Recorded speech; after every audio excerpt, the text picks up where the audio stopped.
Hey everybody, it's September 29th, 2022, and we're going to give the ICP Tempstar heat pump a quick startup in heat mode, since we're supposed to have the remnants of Hurricane Ann come this weekend, and it's supposed to be quite chilly, only highs in the 50s, so we might need some heat this weekend. That's why we're going to give this thing a quick test, make sure everything's working fine, which I'm sure it will work just fine.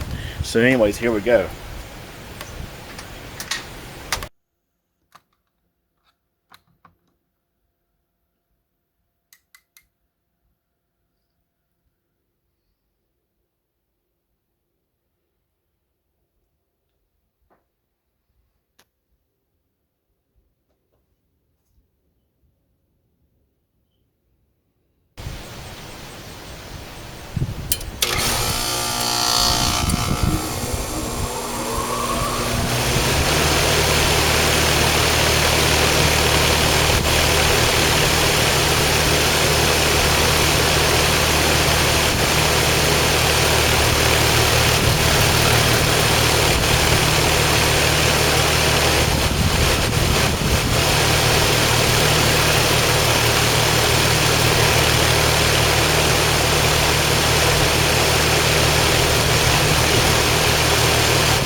It's about 3 minutes in, and we're already getting decently warm air coming out of the vents.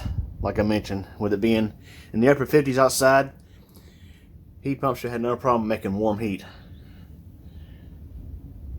I can't find my thermometer, so I can't actually tell you what the temperature is, but I can just tell you that it's pretty warm. So it's probably about 90-degree heat, which is typical for heat pumps. They don't get super hot air out like a furnace does, unless you bump up and get the auxiliary heat to come on, which you can't do with mine unless it's below 40 degrees outside due to the auxiliary heat lockout on the Emerson defrost board. So it's going to probably satisfy any moment now. I'm just going to go ahead and knock it back down to 65. That's where I usually keep it.